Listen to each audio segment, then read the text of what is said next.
Perfect. Well, I think that is more than enough time, so why don't I get into this?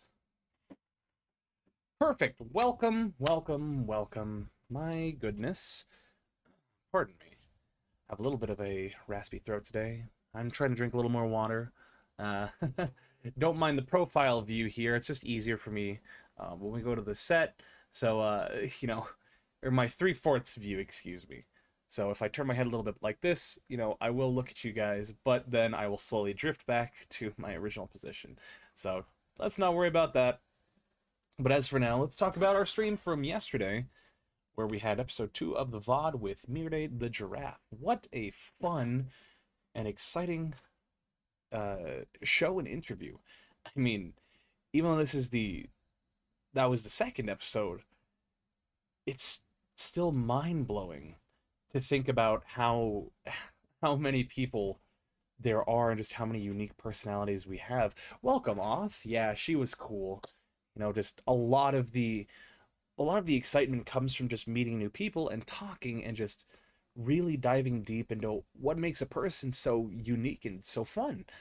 And for me, at least, the conversations we had yesterday were really enlightening and educating, especially near the tail end of that interview.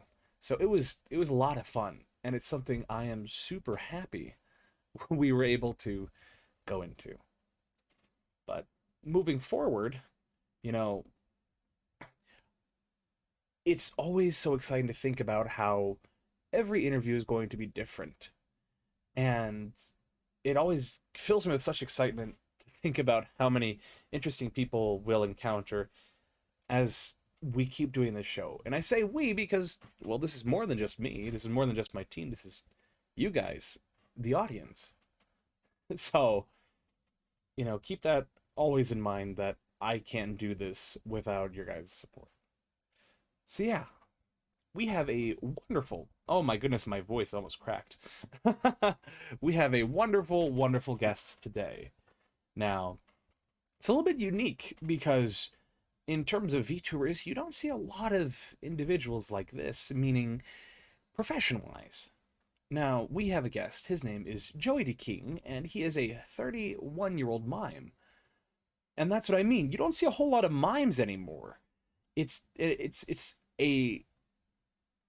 an age-old art that has some of the most important basics and of acting that you just don't see anymore. Like, for instance, Robin Williams, one of the most celebrated actors and comedians, got his start as a mime. And just the way how he presents himself and moves his body, offers some very important skills in terms of performing, but also just, you know, life in general. So, but Joey is a 31-year-old mime who works at the circus from 9 to 5. And after work, he likes to play games. Now, he used to watch his favorite virtual streamer, or Oshi, named Miss Pear Undies, who is now on a 10,000 year hiatus, which that is that is an incredibly long time. So I can't imagine what will happen after that 10,000 years. But yeah, why don't we get into this? So let me move this a little forward. Where is my audio? Did my audio decide not to work with my music? Sometimes that happens. Well, that's okay. I'll figure that out later. So, welcome to the show, Joey. We're so happy to have you. How are you doing today? Glad to be here. Can I call you Valentine? It's a Valentine, Ivy. You can. Val just works fine. Val, it isn't. So yeah, thank you for having me. Thank you for hosting me. Yeah, glad to be here. I've done a couple interviews in the past. Hopefully they all turn out good. But let's see. Well, I imagine this one will be super fun because, like I said, we don't see a whole lot of mimes. Like, just even nowadays, like outside of VTubing, just in the real world, you just don't, like, out and about, you don't see a whole lot of those. So please tell me, who are you? What is your story? Oh yeah, I mean, like the mimes, right? So if they're good mimes, you probably won't hear them either, right? Of course. But right, but like I consider myself a bit of a thespian, an actor, a comedian, this and that, a performance artist first and foremost, traditional artist, what have you. But yeah, I'm Joey. I stream on YouTube. Play whole kinds of variety games, and yeah, I've been streaming since April. It's been almost 6 months. April 27th, I believe, it was my very first stream, which was also my Oshi's last stream. That was her 1 millionth stream. I was there to catch it. Hopefully, a lot of people came too. But yeah, like I do all kinds of things now. I did a cover. I'm doing skits. Do a lot of video game streams. Been meaning to do an ASMR stream. Hopefully, a lot of cool ideas for that.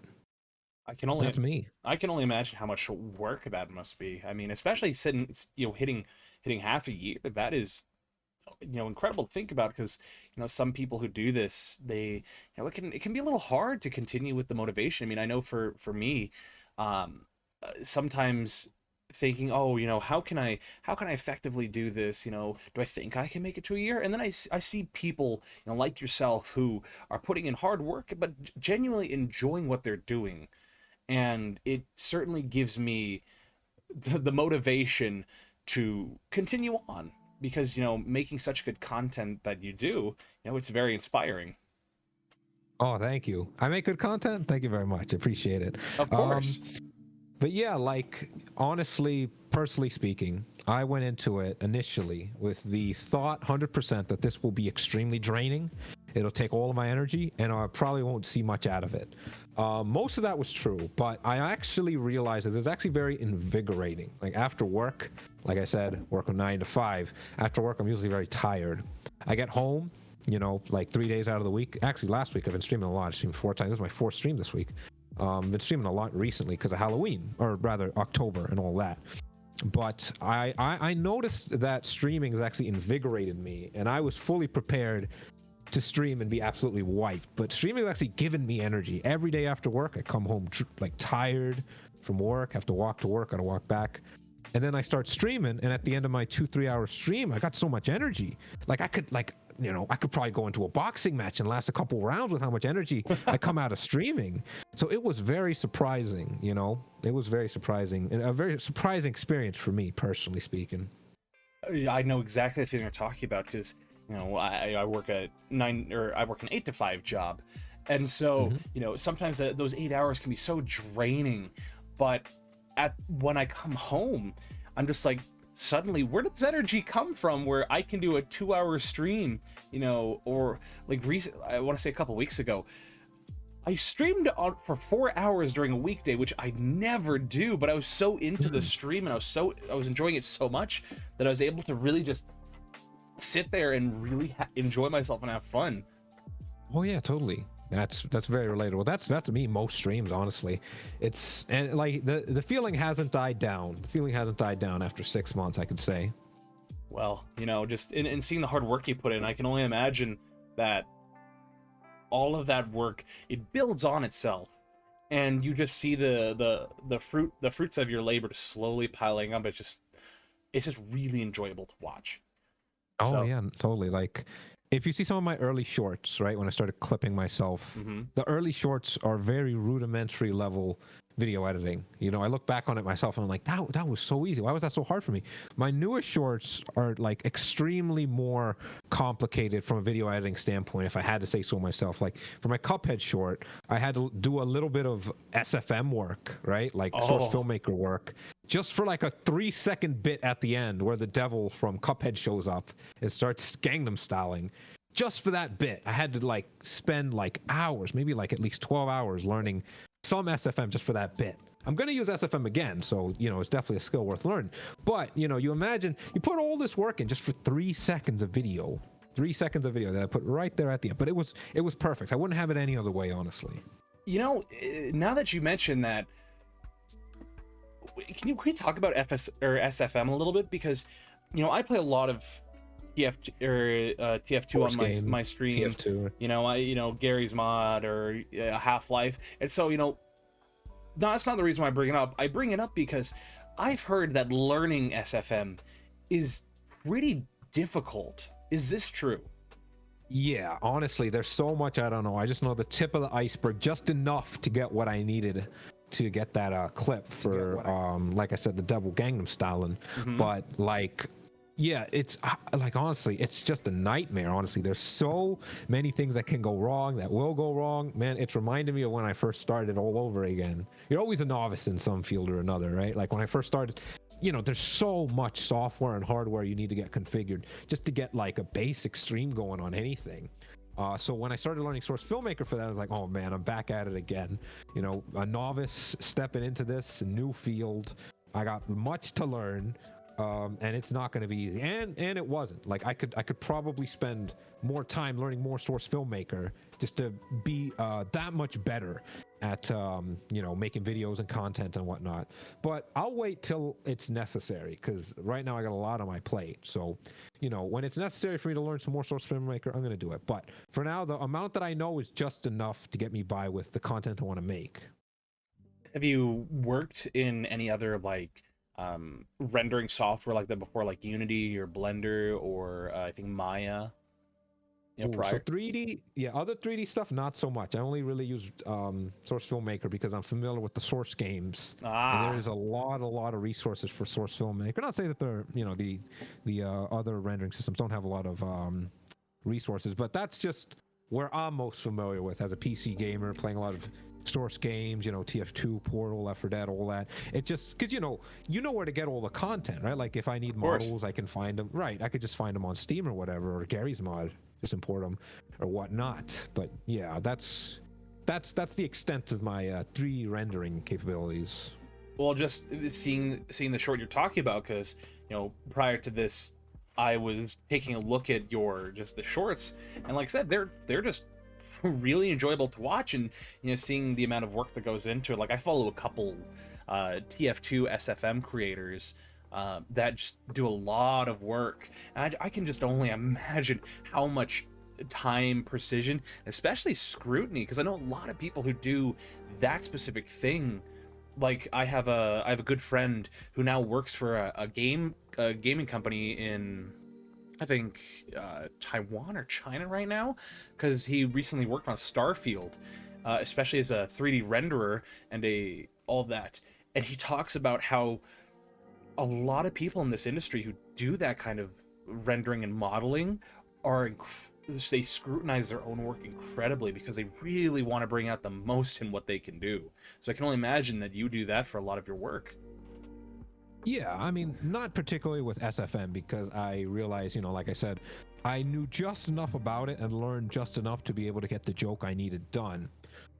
But when it comes to other things, I tend to be very particular about it. Like one thing I could mention is Miss Perundi's design, interestingly enough. Because when I was working on her, she had to be perfect, because that's her thing. She's perfect in all Mm-hmm. senses and whatnot. So in her design, I had to make her perfect as well. So there are a lot of little intricate designs. I could talk about hours about like character design and things like that. But when it comes to like character design and storyboarding, character building, lore building, I'm very particular about it. I could spend hours just working on one little thing because it needs to be just right. And actually, interesting thing, Joey's design, when I first started on his design, I was like 70% done with the design, Mm-hmm. and then I looked at it and I realized this is totally wrong. I went way off course to what I wanted to do. This is all terrible. So I deleted the whole thing and started way back square one to start over. And the final design I came up with, which is the one you're seeing now, I'm much more pleased with. I could say there's a lot more in it, in the direction I wanted to go in, than when I first started. Yeah, I work with a lot of audio projects. I do a lot of commission work, and especially my job where I'm working in an application called Pro Tools, and it's regarded as the industry standard of audio editing. And the amount of times I sit there on one specific clip or track, just listening to it, because it has what's called a loop playback feature, where if you click on a clip, it'll, you press play, it'll just play the clip, and then once it hits the end, it restarts and it starts up again. So you're just hearing that clip on repeat. And sometimes I'll sit there for 10 or 15 minutes just hearing that clip and making subtle changes just to get something perfect, only to realize this is not what I think it should be, and I have to start from square one. Yeah, honestly, starting from square one is it's a strange theme that has been showing up, been rearing its head. Not that I like, honestly, at this point, I'm not even surprised by it, but having to start over from the beginning is something that's happened so much recently in my, I guess, streaming career, if you were to call it that, that it almost seems like a theme. Like, it almost seems like it's like fated with anything Joey related, having to start over from square one, which is very peculiar because that really wasn't a thing before I started streaming. Well, sometimes I feel like if you start at square one, you just get a better picture of what you have done, because at a certain point, like, let me use an example.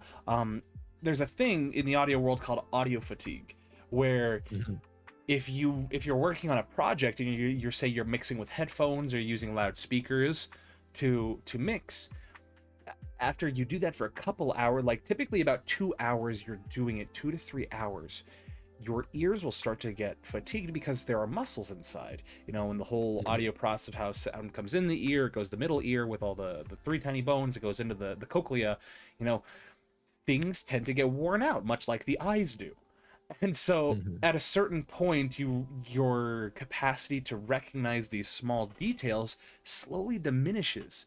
And so you're actually encouraged to stop, take a step back, and see, is the work I've been doing good because I've been spending so much time on it? Or perhaps maybe I spent too much time on it without taking a break and truly evaluating it. So do you think that applies a little bit to the design aspect, where sometimes you just need to take a step back and re-examine it because you need those fresh pair of eyes, the fresh mind? Well, I could say when it comes to drawing, that doesn't really happen. What happens is you get random bursts of inspiration. And when you get those bursts of inspiration, it's absolutely insane. You could work for 12 hours straight. That's actually funny. That's actually a real example I could say. When I was working on Joy's design, I was so possessed with the idea of making it this specific way that I actually would work on it like nonstop, like 12 hours straight. Some days I would work just working on the design and rigging straight and then sleep. Eat in between, but did nothing else in between, like no gaming, no nothing. And that's what I would say creating like digital art is like, and rigging to some extent as well. I could say that's what it's like. When it comes to video editing, it's very much parity to what you mentioned with the audio fatigue. But I wonder if there's like a brain fatigue, because for me, I'll work on a joke, I'll work on a clip, and I'll work on it, because it takes a long time to get this stuff done. I would work on it so much, I would forget if it was funny or not. I would do a joke, and I was like, was that funny? I don't remember. I've been working on it for so many hours, hearing it back in my head, rewatching it. I from a purely comedic by the book example. I do the timing, right? I do the classic joke of threes. I do a lot of very technically funny stuff. But I watch it so often, and I hear back to myself so often, when I'm near the end of finishing it, I'm like, is this funny? Was this funny to begin with? I don't know. So sometimes I'll just have to gauge it with somebody who's never seen it. I was like, is this funny? And then I'll show them a clip of just the joke, isolated by itself. And be like, oh yeah, that was funny. It's sometimes hard to find honest criticism because so many people like being nice. Yeah. But I know somebody that is brutally honest with me. So I let them know, is this funny? And they'll let me know if it's funny and why it was funny. And they're like, that was exactly what I was aiming for. It's just brain fatigue or funny fatigue. I'm not sure if there's a part of the brain that gets tired of hearing the same joke and it confuses you into thinking it's not funny anymore. So what it sounds like is it's kind of like when you look at, especially for English speakers like myself, and you and just anybody else, or just for any language for that matter, the more you look at a word, you start to think to yourself, does that word really look like how it's spelled? Like, for instance, I looked at the word follow right, a couple days ago, and I saw it, or no, lightning, that's what it was the word lightning. And so I was just looking at the way that was spelled, and I kept dwelling on, like, Lightning. Wait, I can't spell. Bono, we're not The bottom line is, I looked at that word, I looked at its spelling, and over time, I thought to myself, is this truly a word? Is this how it's written? This can't be. And I have to kind of ground myself to be like, oh yeah. This is how it is. So I feel like that would be a decent parallel to the brain fatigue, the funny fatigue, where at a certain point you just sort of start to kind of doubt yourself a little bit of, is this really what I'm doing? Like, am I veering a little bit away from the original purpose? I need a second opinion on this.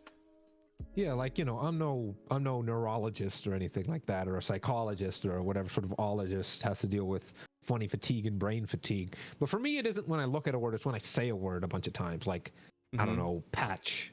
If I say patch enough times, or any word really, I start to think, was that a real word or did I just make it up? Like, I know streamers like making up a lot of words. Was this a word I just made up, or was this a real word the whole time? Patch. Yeah. I don't know. You say it enough times, you trick yourself into thinking it's not a real word. Whatever.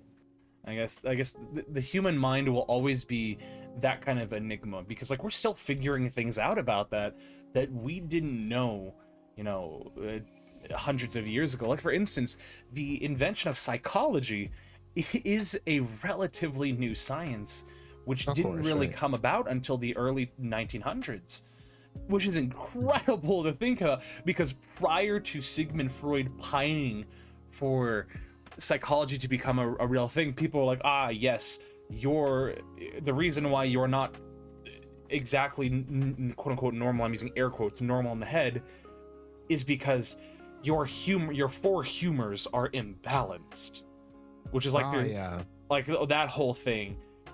And so it's just so interesting to see how how the field of psychology has changed over time. Right. So as much as I'd love to talk about psychology, we have another important question to ask you, which is, I want to talk about you being a mime, because the thing is, we like I said before, we don't see a whole lot of mimes, and it's so interesting to to see a professional such as yourself out and about. So what prompted you to show the world this mime, that the world needs to know there is a mime in the midst of the content community, in the VTuber community? Right. So, funny story. I honestly, everyone always asks me this, and it always ends up being the same story. So, it's kind of asking, like, why did I start, right? Like, why did I start as Joey? Why did I start as a mime? How did this all come about?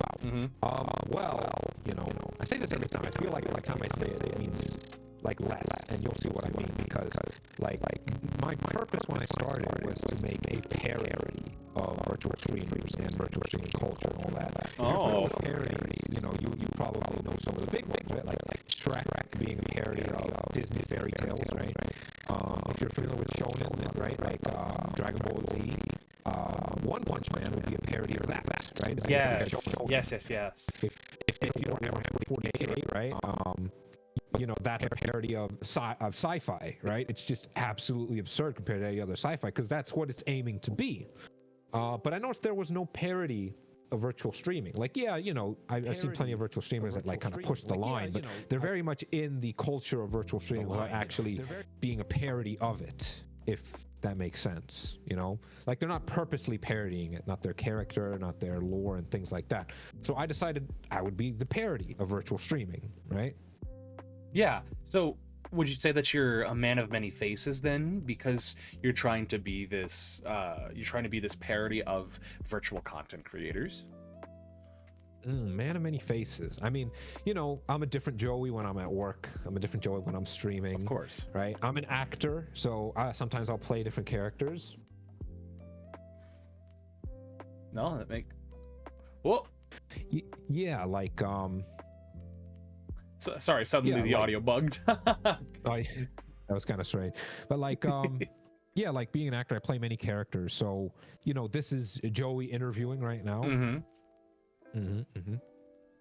Yeah, I mean, I've met some people that like they have different they have different personas that they love to bring out, especially on camera. Like, one of the biggest ones I love talking about is Lucius Merriweather, Hmm. as a VTuber, because he has many different characters in air quotes that he brings on stream, where you have his normal Merryweather character. He has his Merryweather, femboy Merryweather character. He has his Hmm. uncle Merryweather, and I think he has, like, I forget the other one, which is like tall, skinny, like deeper, like softer voiced Merryweather. And so, it's just interesting to see how creators are able to put on these different masks and create different performances just within themselves. I see. I mean, are you familiar with my friend? They don't really come out a lot. Are you familiar with my friend SAT? That's short for sad and tired. No, I don't think I am. Okay, she doesn't show up a lot. But she sometimes shows up for me on stream. She's in all of my skits. I only have one skit. I'm working on a second one. She's going to be there too. Mm-hmm. Yeah, she is. She was my childhood friend. Well, she was like a Muppet, right? And Yeah. I don't know. I guess it was like Toy Story rules or something like that. It wasn't until recently I found out that she's not a Muppet. She's kind of like an alien or something like that, right? Right. Like my whole life, I thought she was just a puppet, but I guess she's like an alien well, her planet is called Planet of VTubers. I don't know where that is, so don't go looking for it. But ever since she made it obvious that she was sentient, she came up on stream, and she's a very interesting character. SAT. She's a lot different from me. Like she swears a lot. Kind of have to censor her, and she's yeah, she's. How do I describe this? Are you familiar with the deadly but cute motif you see a lot, like Mandy or Buttercup, or actually you see it a lot in virtual streaming. A lot of the virtual streamers have that "oh, I'm deadly but I'm cute" motif going on about them. Yeah, I recently learned about a VTuber by the name of Tenma, where she is exactly like that. Where she'll just go from like really cute to all of a sudden swearing at you and saying that you are so bad that she will have a child with your mother and then make sure that child is the favorite child. Like, that had to be one of the wildest things I think I've ever heard come out of such a cute looking character. Okay. So if you're familiar with it, SAT is like that, but minus the cute part. Okay. Uh, uh, okay. I hope she's not watching this because she might get mad. Well, actually, I'm not sure. Maybe she'll get mad if I call her cute or if I said she's not cute. Doesn't matter. Regardless, that's SAT's character, and she'll show up occasionally. The problem is that she doesn't show up a lot because it's really hard to set up her whole model, and plus I need to hold her up with my right hand because she's incapable of moving without me. Oh, I see. So then does that kind of dynamic of, you holding her up and you helping her, does that kind of create a unique dynamic between you two? Yeah. Especially since I've known her for so long and she just chose to kind of just stay quiet. I'm not sure if, like I said before, maybe it's Toy Story rules. Maybe they have like a statute of limitations after a certain age. The toys are allowed to talk and move without breaking any rules or something. But yeah, like she started showing sentience right around when I started streaming around 6 months ago. And I was freaked out, but like I'm an adult, there's a lot of crazy things in the world. She explained that she's like an alien from POV, and I'm like, okay, that's cool. I'm streaming. Do you want to like come on stream because I'm gonna spend a lot of my time working and streaming? She's like, well, I guess. So yeah, it's hard to meet all her needs because she can't move, she can't stand unless I hold her up with my right hand. She likes swearing, but I can't have that happen all the time on stream. She swears like a sailor. Ooh, goodness. But I imagine, like I said, that creates for some fun moments. Like, do you have a moment that kind of sticks out to you because of this? Well, I'm working on a second skit and she's in it, and I think it's very funny. Like my first skit was kind of like just a kind of like a pilot, right? Where it was just me and SAT, Miss Sad and Tired, and she had sent me to go get some groceries or whatnot because I guess she eats for some reason. She's a toy. I'm not really sure why she eats. Regardless, I ended up bringing home a keyboard from the store. She got mad at me, and then she's like, "Okay, what are we gonna do?" She ended up setting the keyboard on fire, and that was the end of the skit. And I was like, "Okay, that's a good start." The second skit, I think, is gonna be a lot longer, a lot higher production value. Maybe I could spoil a bit of what happens. And so in the second skit, it's me and her, right? Uh-huh. And I'm about to go to sleep, right? And I see some clickbait video on YouTube, and I'm like, I really don't want to click on this. I'm about to go to sleep. This is just gonna like get me all heated and stuff. But then I see one, I just can't resist. The thumbnail says something like, "Oh, Miss P fan goes too far," and I'm like, "Whoa." Miss Perundi's fan that goes now. Miss P is short for Miss Perundi's, if you didn't know. But like, what? Miss Perundi's fan goes too far. I gotta see that. I wonder what happens. So I click on it, and there's a bunch of parodies about like YouTube and culture and like ads and streaming, like a whole smorgasbord of things I think are very, very funny. And then it's just me and her just sort of like doing a bit of a Mystery Science Theater 3000, if you're familiar with that series. Yeah. Yeah, we just do a bit of Mystery Science Theater 3000 on the video, and it's almost done. Honestly, I've been working on it for the last couple of weeks because I'm very excited about it. But that's mainly what me and her do. Sometimes she shows up on stream for like gaming streams. The only one she was in was, I think it was my Darkest Dungeon stream. She was there for that, and she was awfully nice, mainly because I was playing very, very well in that game. I imagine if I played very, very badly, she had very stark words to say. Well, it seems to me that there is certainly a wonderful dynamic that gives you a lot of room to make good content. So I'm really looking forward to seeing this video come out. Oh yeah, totally. As well am I. Did you have any more questions? Oh, I have plenty more questions. Good to hear. So that kind of actually moves us into our next question, which you post a lot of YouTube short content. And right. The thing about it for me is that there's a lot of effort that goes into these videos. So thank you for noticing. Of course, like what was it? The one I saw. It's the one I saw recently. I think it was I actually posted another one right as we started streaming. You're kidding. Oh yeah, like I do that sometimes to advertise a stream. I'm like, here's the new clip, streaming right now. So I posted it at around 4 o'clock on my Twitter and YouTube and TikTok, I think. Yeah. Well, let's see, because I think I can. There was one that specifically stood out to me. There it is. There's the channel. YouTube Shorts. There it was. It was the Prop Night collab, and then the actual Cuphead one. Like the Cuphead one, that was a really fun one to watch. Specifically, the music choice. Like I've noticed a lot, like really unique music choices that you don't hear traditionally. Like a lot of popular, big famous songs. So just like there's clearly a lot of work and love that goes into this.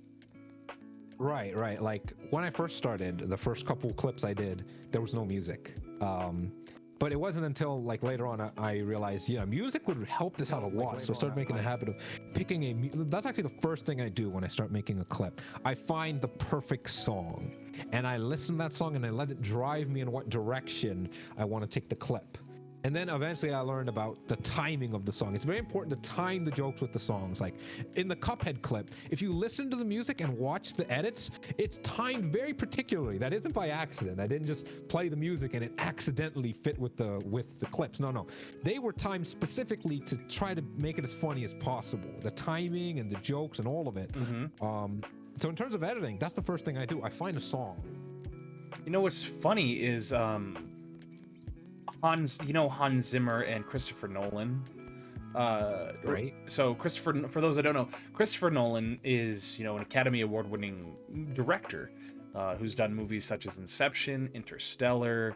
Why are those two the only ones that come to mind? Inception, Interstellar. He did one recently. Dunkirk. He did Dunkirk. And so, but the thing is, what stays consistent is he hires contracts. I just smacked my microphone. Hans Zimmer, an Academy Award-winning, a Grammy Award-winning music composer, and their dynamic works so well that Christopher Nolan, when he's writing the script, before he gets the premise first, that he thinks of the premise, and then he takes that to Hans Zimmer and says, "Hey, this is what the story is." For instance, we'll take Interstellar, for example. He's like, I want you to compose a soundtrack around a father who's a single father trying to raise his two kids, but he's also an astronaut. And the story centers around him trying to come close to his relationship with his daughter, but he never quite makes it. And so from Mm. that, Hans Zimmer was able to come up with the iconic da da da da da da da da, and then where it just goes up and down, but it never quite reaches the same note. So it starts, I think, on a G, and then it goes back and forth between a G and a C and a high C. But the thing is, the G moves up the keyboard, the C stays the same, and then once it, I think, hits about a B, it comes back down. So it never quite hits that C, so they never quite touch. And so it's really interesting that you bring up focusing on that music first when you create that concept. Hmm. Yeah, I'm not too much of a music composer. I'm very much a music listener. But I see what they're going with. Like if I was to put my creativity points into music instead of like art or something, that would be a very interesting way to go about it, right? Like kind of with how the music's never touch, how it's supposed to represent how he is like trying to find his daughter, right? They're like they never get to actually meet until is it at the end, I think? Yeah. But like Yeah. so that's how I would also go about it if I was a musician, a music composer, so to say. But yeah, music is a very interesting art. I like to blend it with a lot of the other arts I do. Like, when I'm drawing, I like listening to music. When I'm like video editing, I like listening to music. Mm-hmm. When I'm rigging, of course, listening to music, right? Music is a very interesting, unique art form that I like to blend with a lot of the other things I do. What kind of music you like to listen to? Honestly, when I was a kid, I loved listening to heavy metal. Now I listen to Oh, all kinds of music because there's so many different kinds of music, right? Like there's electro swing. I've been listening a lot to the Pizza Tower OST, which is very, really? very nice. Yes, I like it. It's like this 8-bit kind of funky, kind of techno-ish music. Like chip It's tune? it's very nice. Yeah, I guess so. Some of it is, but some of it is a bit more kind of I don't want to call it like game OST, because game OST kind of feels like its own genre, right? Like Yeah. game OST needs to have a certain feel to it to be a game OST, right? Like you can't just take any random song and make it a game OST, because game OST has to sort of have some loopability. Well, not necessarily, but most game OST has some loopability, has some sort of not too offending music, right? You kind of have to listen to it while playing the game, because if it's too offending sounding, right, like if it's too like in your face, the game OST, you'll be distracted by the game. No, you'll be distracted by the music. You'll be able to play the game. So kind of like saying, like Skyrim or Halo. Like Skyrim music, yeah, like Skyrim music, Halo music. You need to be able to focus on the game with the music enhancing it, as opposed to the music taking the center stage away from the game. Yeah, I've never played. I know of Pizza Tower. I don't know anything about it. Isn't it like a platformer? Yeah, it's like a pixel platformer. I really appreciate, I always appreciate hard work. I see there was a lot of hard work put into Pizza Tower, so that's what really got me into it. Hmm. Interesting. Well, we're moving back to your editing your videos yourself. What is your workflow like besides the music? Like, because you touched about that a little bit. What goes into making a normal Joey D. King YouTube short? So yeah, the clips, I've been making a lot of them. Well, actually, I say a lot, but it's actually not that much. I know people that put out like a lot of clips. We're talking like one a day. Yeah, I'm lucky if I get like one every 2 weeks. But so first I take a stream I really like that I think has a lot of potential. Then I find a soundtrack that I think fits with the jokes I'm trying to go with, right? I'll listen to the soundtrack. Yeah, okay, this fits kind of well. Then I'll watch the whole stream. I did this thing back in high school called chipmunking, where you would play the teacher's lecture at like 2 times speed.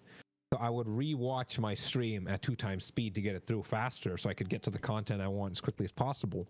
Then when I find the clips I think have some potential, I would. Now, me personally, I use DaVinci Resolve. When I have the clips I would cut them out and put them in DaVinci Resolve on different timelines. Then I would get the best jokes and put it at around under a minute, because YouTube Shorts is 1 minute maximum. Otherwise, it doesn't get onto the shorts, right? Mm-hmm. And I guess another interesting thing is my time frame. I work during my lunch, right? During my lunch breaks at work. That's when I get my video editing done. I bust out my laptop, start working on it. When I get home, if I don't have a stream, right? Because I stream usually Tuesdays Thursdays and Saturdays. So that leaves me like Mondays, Wednesdays, Fridays, and Sundays off. On those days, I would, after work on my clips and whatever other projects I'm working on. Like the skit. I like to have multiple things I'm working on all at the same time, because in order to fight that sort of brain fatigue, because, it happens when you're not fully motivated. Because, like, sometimes when I'm editing videos, I'll get a bit of brain fatigue. When I'm doing that, I'll do something else, right? I'll start drawing, right? Like, I'll finish a drawing that I've been working on. Or I would like do some writing and write the next skit, right? Like some jokes, some quips, whatever, right? So I hop between all these different mediums to keep myself from getting too brain fatigued, right? Because you spend like 8 hours in front of the computer doing anything, it feels like you do nothing. At the end of the day, it'll feel like you didn't do anything, right? But if you spend a couple hours working on this, a couple hours working on that, a couple hours working on this, it feels more fulfilling, and you get less demotivated at the end of the day. It's like, well, yeah, I did some video editing, but I also did some drawing, and I did a bit of this and a bit of that. So I like to have multiple projects all going at the same time, but I like to split my time between them, so that way I'm not like overly tired working on just one. Because I notice my efficiency level drops dramatically after a certain point. Like after a couple hours, my efficiency, like the amount of work I actually get done per hour, drops by a lot. So I'll just switch over to something else, some other thing, whether it's drawing, video editing, writing, Yeah, I mean, that just when I pardon me, when I do my audio editing, that's kind of something I was taught was a workflow method called, and I've talked about it a little bit before, it's called Pomodoro, where it's an Italian. It's an Italian, I think it's Italian for tomato I something. see. But Tomato. because Pomodoro timers are essentially kitchen timers for cooking. And the idea is that you spend 25 minutes working on something, you take a 5-minute break, spend another 25 minutes working, 5-minute break, 25 minutes, 5-minute, 25 minute, 5-minute. On the 5th time, you work for 25 minutes and take a 15-minute break. And so you're kind of going back and forth between, working for a little bit, taking a 5-minute break, doing what you need to, walk around, stretch. Sometimes I'll sit there and I'll watch a YouTube video, or I'll, do some push-ups or some sit-ups, kind of get the blood flowing a little bit. But something else you can do is ascribe tasks to kind of have done, like, all right, I want to get a quarter of the way through this editing process, so I'm going to give myself 2 Pomodoros.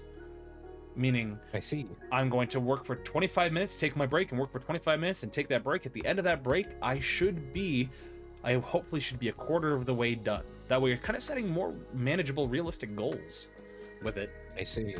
Yeah, like setting goals is very important, especially like goals within one's reach, because if you don't keep an eye on yourself, you're gonna kind of wander off on what you're working on.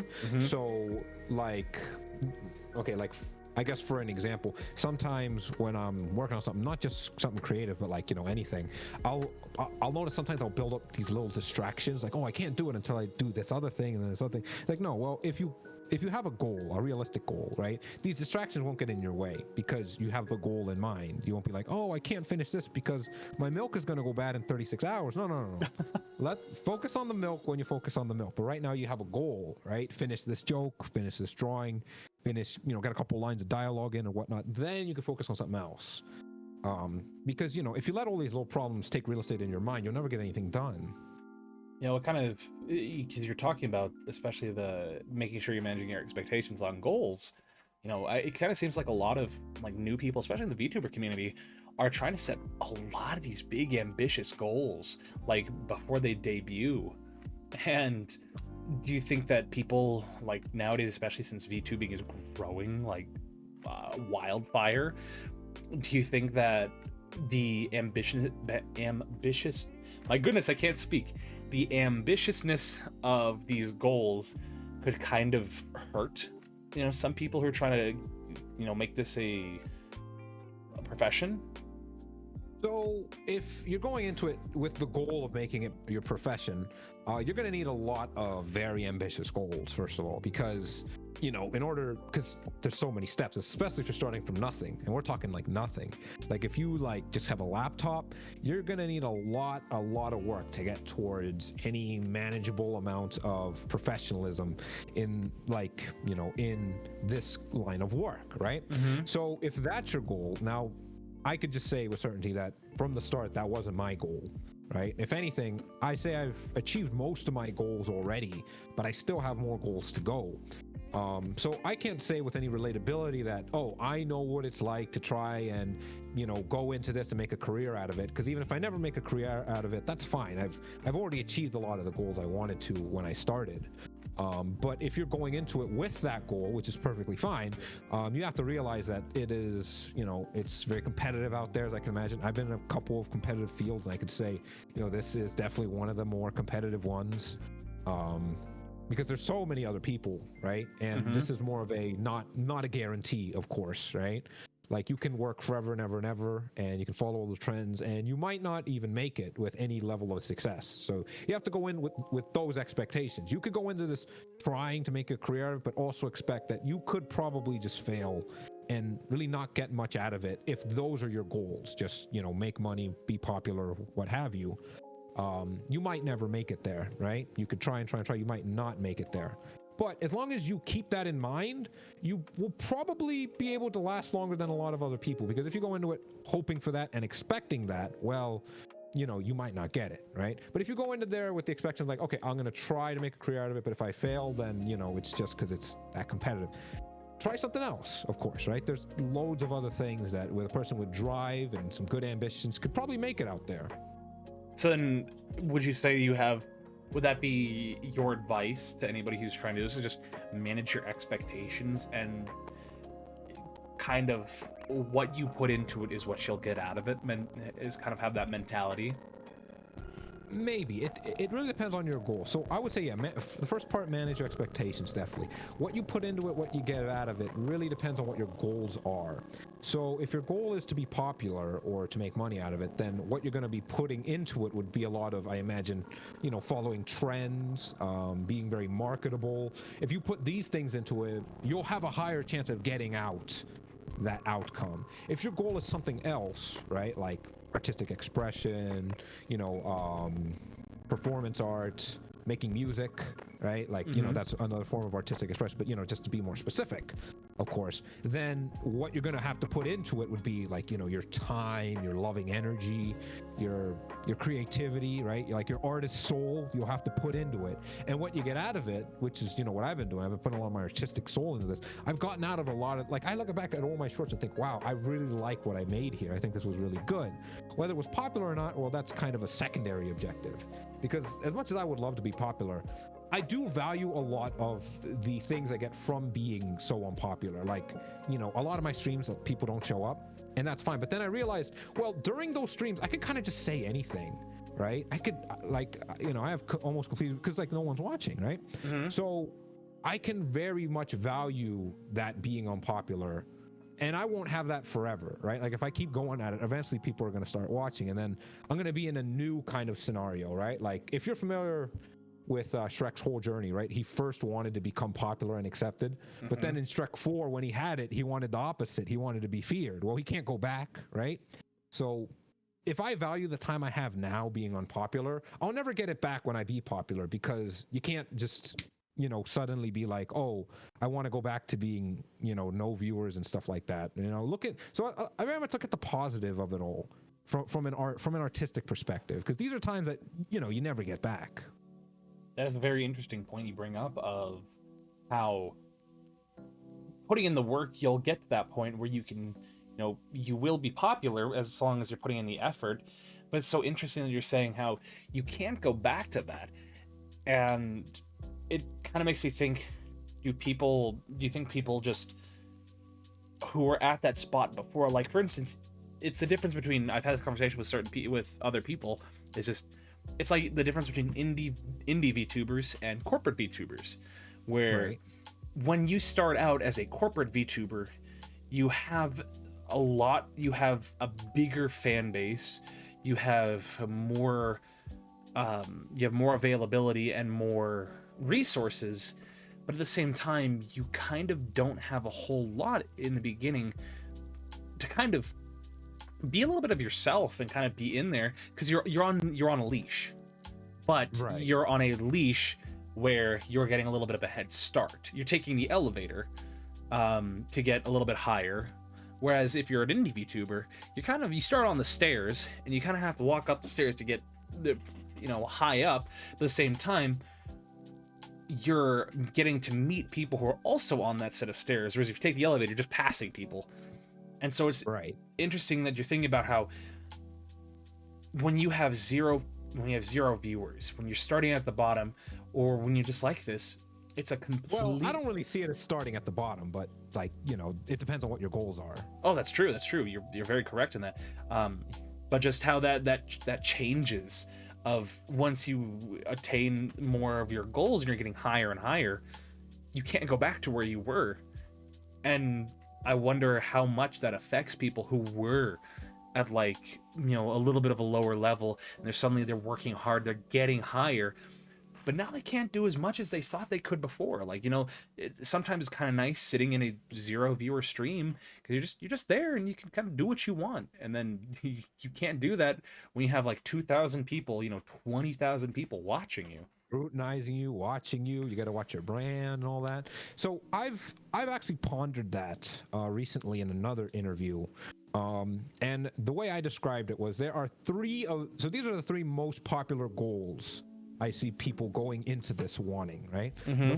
Now, these are not in any order, right? But it's making money, being popular, and, expressing yourself creatively. These are 3 most popular ones. There are probably more out there, but you don't see them as much, right? Mm-hmm. So among these 3 goals, everyone goes into it wanting one of them being the priority, whether it's making money, being popular, or expressing yourself artistically, right? I think I might be in the smaller group of my main goal being to express myself artistically as like a performance artist and whatnot, because I try all these little things and I'm happy with them, whether or not other people watch them or not, right? It would be nice if I was popular, because there are some things I want to do that require other people's participation, right? Like if I wanted to do like a smash or pass, it would be so much more fun and artistic and so much more of a unique experience if I had other people to comment on, right? So I've stopped myself from doing those things, those projects I wanted to do, until I can almost guarantee that someone's going to come and participate in it, if you know what I mean, right? Let me give you an example. Sorry to cut you off. No, you go ahead. I will mention that after. You go ahead. Great, awesome. So there was this one performance artist I'm not familiar with, but I know of her work. I think her name was Yuko, I believe.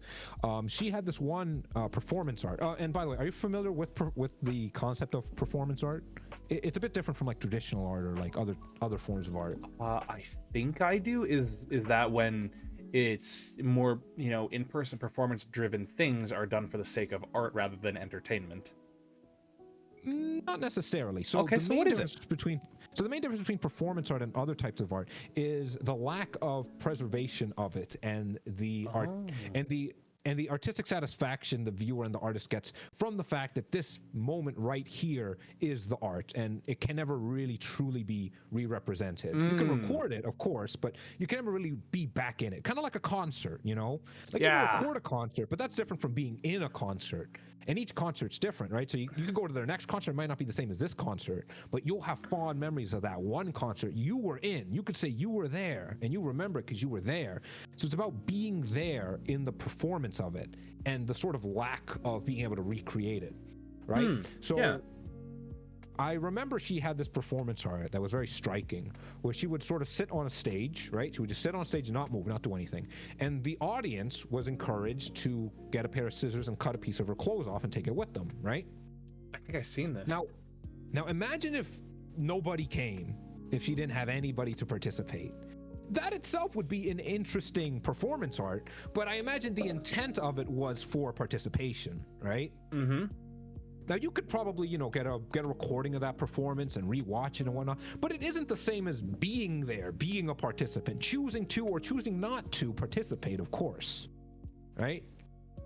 That's a very interesting way of looking at it, because I've never thought about it as, the performance is Part of it. Because it kind of sounds like it follows the rationale of, if a tree falls in the forest and no one's there to see it, did it happen? Does it make a sound? And so, if that rings true from, if you're doing a stream and nobody's there to see it except you, if nobody's there, is it considered a good performance? Is it considered a performance, quote unquote? But just by the way you're explaining it, it seems like yes, it is. Yes, it is. Right. So, yeah, the fact that like, okay, for example, my debut will never re-happen again. Yeah.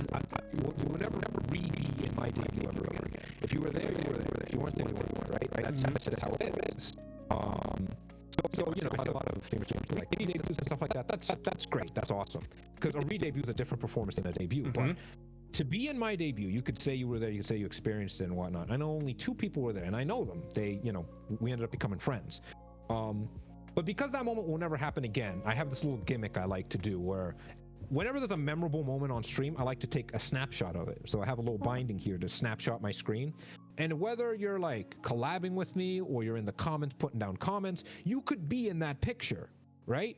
Like if you type in, hey, you know, great moment, you beat that boss. I'm like, oh yeah, great moment. Let me take a snapshot of it. You'll be in that snapshot, right? But you could never be in the snapshot, be in the performance, participate in the performance if you're just watching a VOD. Now, you know, I understand, like, you know, not everyone could be there, but that's the art of it.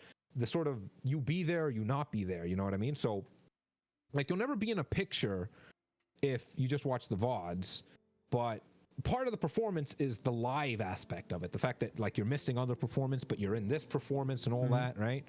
Like, so part of the artistic expression of it is the fact that, you know, you could be in it or you could not be in it, right? I feel like I went off on a tangent a bit. I was talking about like the 3 main goals, something like that. No, I'm invested in this tangent right here because I had there were 2 things that I wanted to say. So a statement and then a question.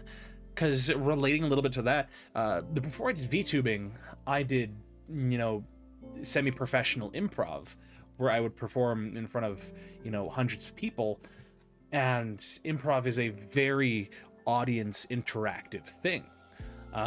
Where, you know, I'm having to get suggestions from people, you know, hey, this is what we're gonna be doing. We're gonna be playing a little bit of a game here. You know, I'm going to need, you know, you sir, what do you do? I'm a college student. Oh, you're a college student? Oh, so what is your major? Oh, I'm majoring in molecular biology. What is a funny thing you'd find in a lab that you would never find anywhere else? A stethoscope. All right, that's our suggestion. And it's kind of interesting that when you talk about this, is that you can, because we recorded our performances in the past, you'll never have that same feeling of watching an improv performance if you do it, like watch a video of it. You know, unless part of the art, you're missing part of the art if you aren't there. So then that leads me into a question. Do you think that photography is a much better way to capture mediums of moment than video? Because instead of you're recreating that moment, you just have a capture of it where you can see it and be like, ah, I was there, you know, as opposed to you're rewatching it saying, that's what that was live. Well, like, I guess the point of the capture was, it's partly a dirty joke, but also like where my character came from with the whole like, yeah, because like, you know, my design wasn't meant like this to be extremely marketable. I didn't draw my skin this way and my face this way because I was like, oh, you know, people are gonna think this is cute. I think it's cute. Oh, thank you very much. I appreciate it. Of course. So if you're familiar with certain tags on certain websites, my tag, one of my tags would start first letter U, and then the second word would start with letter B. 4 letters, and the last word is you already know, right? I do. So yeah, so I noticed cameras show up a lot in those kinds of tags. So I'm like, let me just throw it in there. It's kind of like a cheeky thing. So me taking a snapshot is partly inspired by that, but also it serves a double purpose. One, it fits with the themes of my character, but second, it fits with the whole capturing the moment thing because yeah, like you could rewatch a VOD and stuff like that, but you'll never be like, you know, in the live chat, right? You can like be in the chat. So yeah, unless you're in it live, you never have a chance of being in a photo. So the point of the photo was to capture it and sort of really like stamp that this is a performance art, because you know that's one of the big 3, either for artistic expression, whether it's, you know, making cover songs, original songs, live drawings, what have you.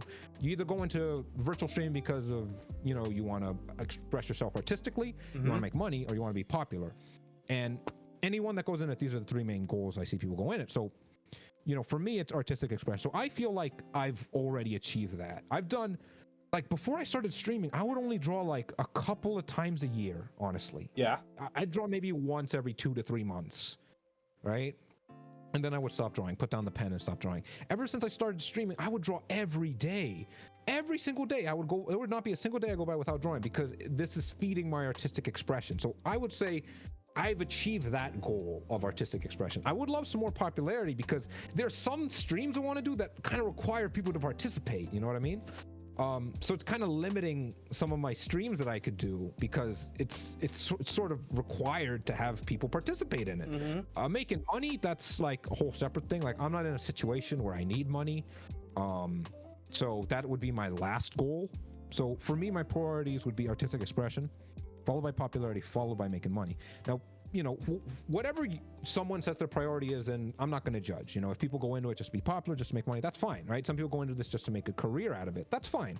But then, you know, what they'll put into it will be different from what I put into it. You know what I mean? Or from someone else will put into it. And that's everyone's unique journey on this virtual streaming career, so to speak. So that's my whole thing on the three main goals I see people go into this about. It kind of sounds Did like. I answer your question, or did I go on a tangent? No, I think you answered the question. Because to me, it sounds like if I were to put it in a way I'd understand, it sounds like you've created a what I'll call the Joey D. King streaming hierarchy of goals. You know, instead of instead of the Maslow's hierarchy of needs, I feel like it sounds like a hierarchy of goals. Where perhaps before breathing I gotta express myself artistically, then I can breathe. Yes, I gotta put out this YouTube short, I gotta make sure the music, I gotta make sure the SFM is perfect before I can even drink water or breathe. So, but I know some people that are like that, where they put so much they put so much work and effort into that, and it's just they're not kind of diversifying their needs a little bit, and they're focusing, putting a lot of priority on goals that maybe in their immediate moment should not be as prioritized. Like, because as you said, you don't need as much. You're not in a position where you're actively needing more money. You're in a good spot, and so you're focusing more on artistic goals, because okay, keep going. I didn't mean to cut you off. I just had an idea. Oh no, that's okay. I'll save it. Oh no, that's okay. I was just finishing up with but you kept that, and you just want to express yourself artistically, because you feel that's more fulfilling in your current state. Right. So yeah, like if I was in a state where I needed to make money, virtual stream would not be my first choice, honestly. Like if you're going into this to make money, unless you're like very sure, like for example, if you're corporate or something, unless you're very sure you're gonna start making money like quickly and enough, this would not be my first choice to make money. Like if I needed to make money, I would take more part-time jobs to get more overtime, things like that, because that's more stable, more obviously, like more chances, right? But that's kind of the thing about corporate streamers. I don't watch too many corporate streamers nowadays. The only one I watched was Miss Perundi's. But the thing was, like, when you go into corporate streaming, I would say by default, your first two priorities should be either popularity or making money, with your third being artistic expression. Because if you go into it with your main goal being artistic expression, and you forego popularity and money, because like when you're a corporate, there's some liberties you can't take, right? Like there's some games you can't play, there's some things you can't say, there's some songs you can't sing, like Smash or Pass, for instance. Exactly. There's a lot of things you just can't do. You're limited in your creative expression, right? So if that's your main goal, if your main goal is to express yourself artistically, then going the corporate route is going to hinder you on that. Not to say you can't express yourself artistically at all, but there are limitations you have to keep in mind. And of course, it's different from company to company to company, but all of them have some limits, of course.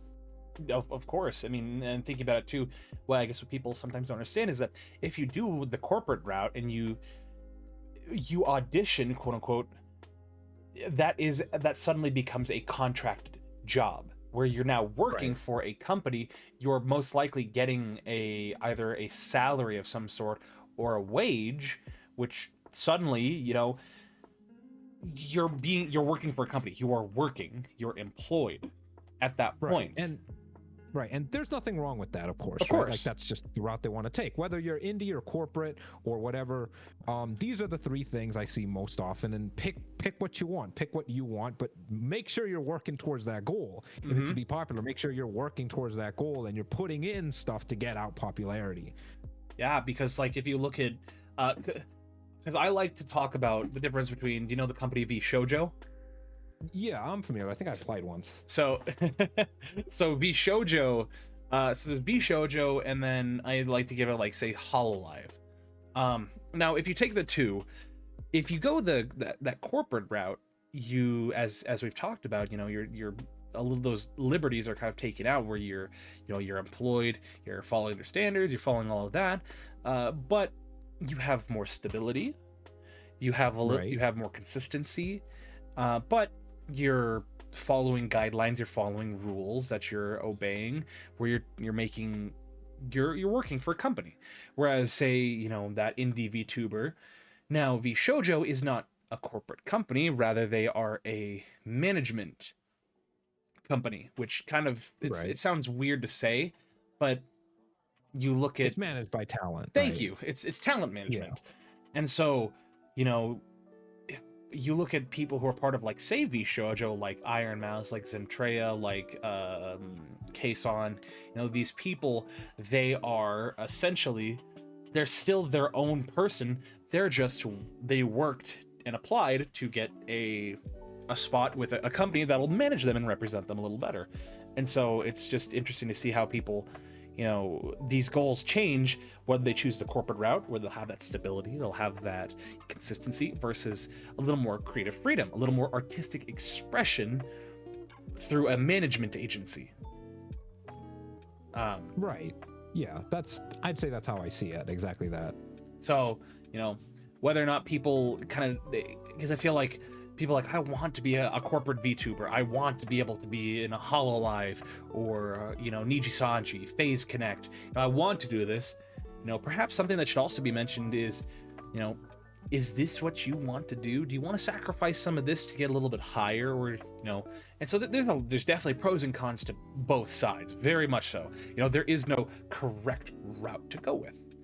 And I'd so, say the only correct route is what feels natural to you, what you want out of it. That would be the most correct route, but it's again very personalized. oh yeah, man, Mhm. this was a very good tangent. Oh, Oh I'm really great at those. I'm really great at those tangents. yeah, yeah, that's super. That's super. I'm sorry. I'm just really loving this entire interview and this conversation. Oh yeah, no doubt. This is very interesting. I love being able to like just sort of talk, just sort of just sort of put my mind out there, you know. Yeah. Well, just know that again, this is 2 hours of you.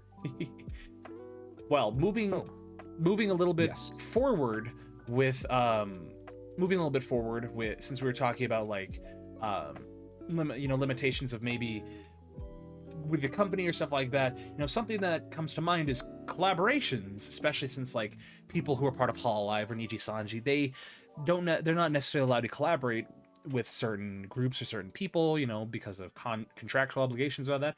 But with Oh you, yeah, I see.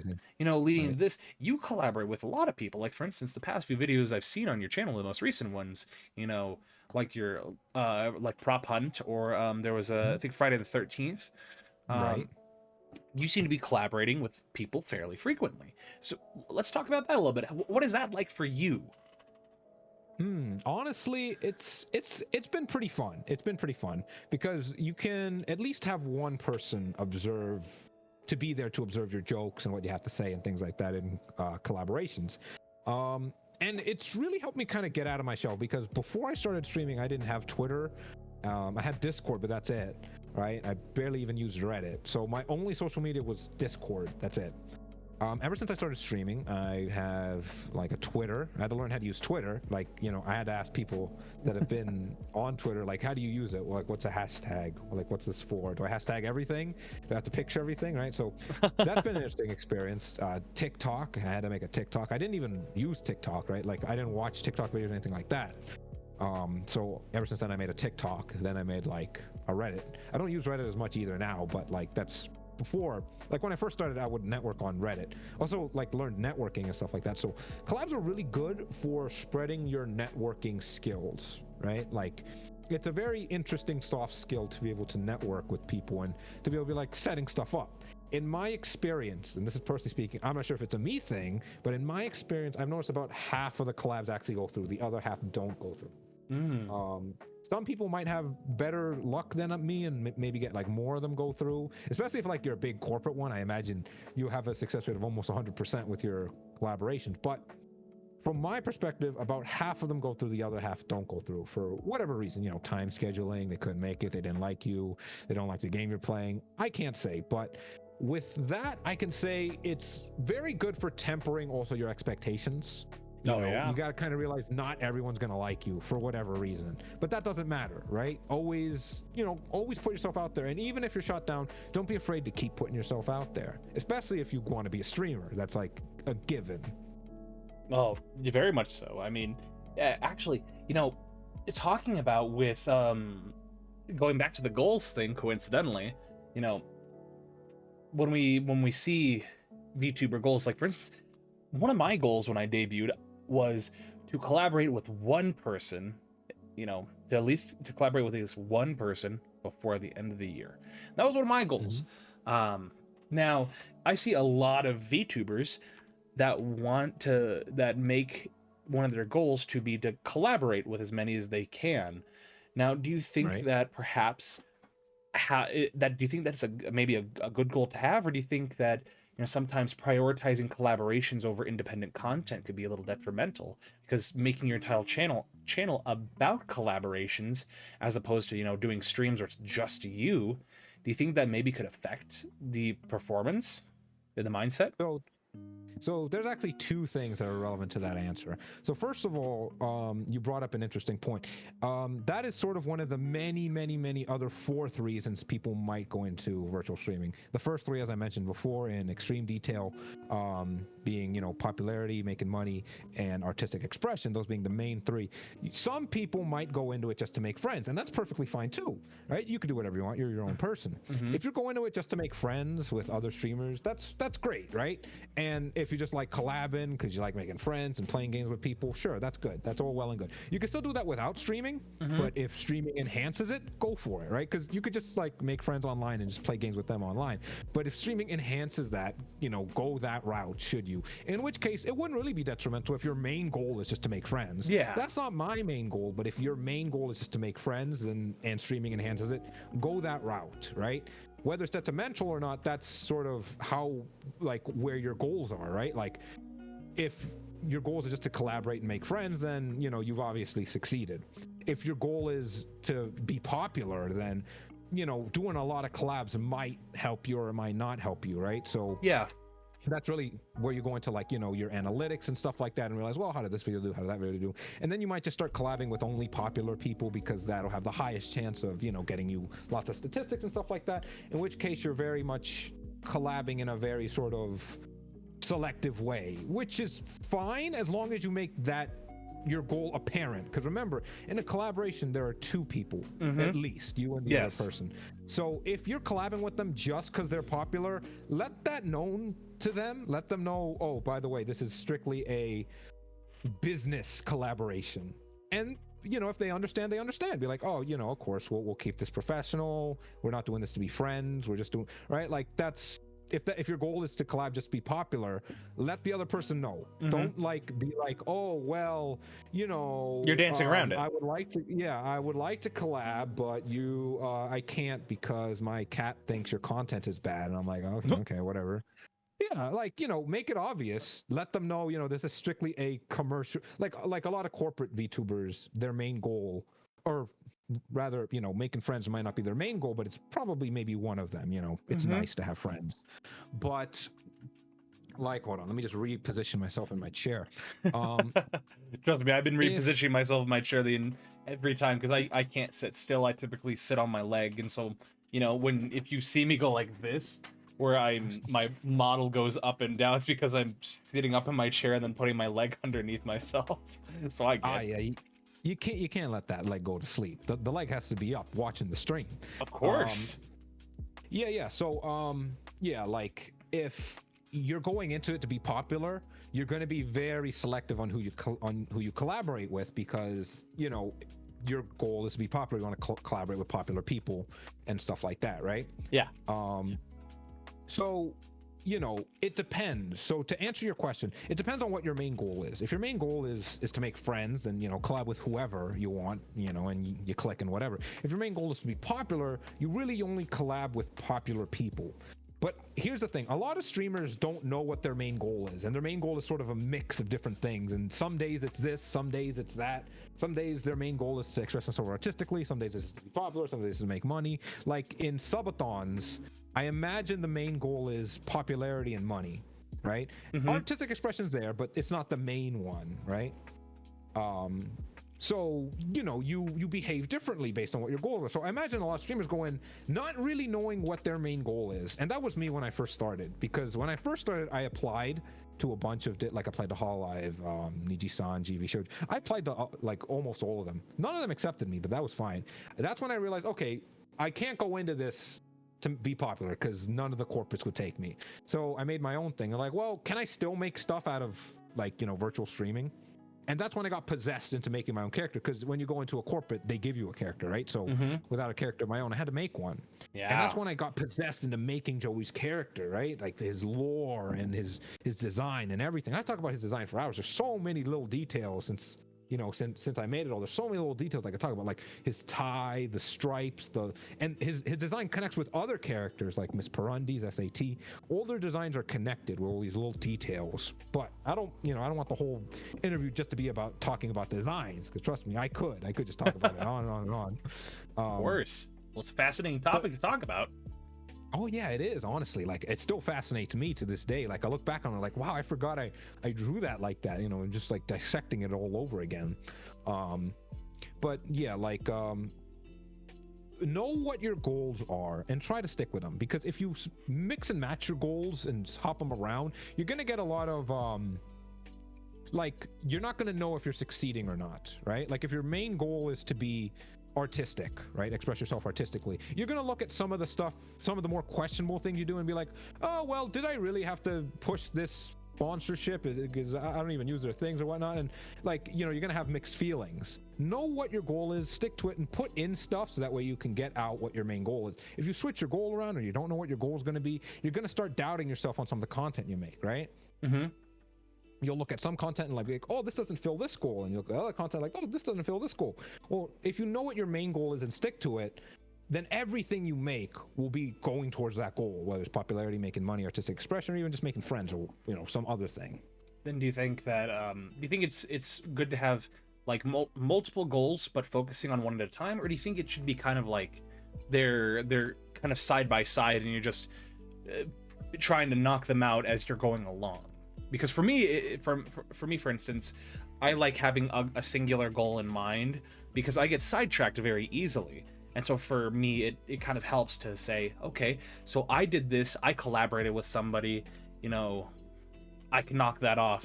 Now I want to work on creating a song.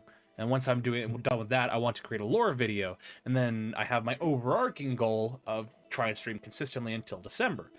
So do you think that it'd be wise to kind of spread out those goals and keep them on tabs all at once, or kind of focus on one, you know, or at least for you?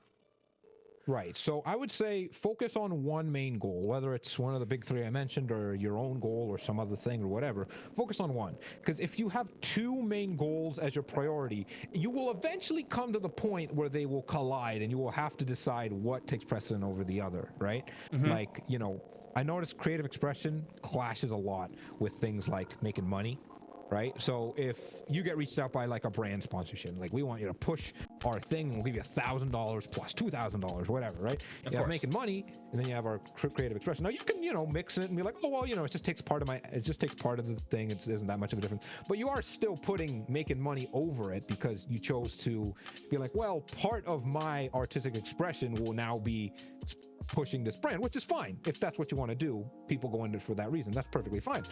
But you've realized you can't have both those goals as your main goal. One has now taken priority because they're going to clash eventually. So pick one main goal, and the other ones would be secondary goals, right? The main goal doesn't clash with any other thing, because then you're going to have a lot of these sort of moments where you're doubting yourself, like, oh, should I do this, should I do that? Just focus on the goal and you'll know what to do.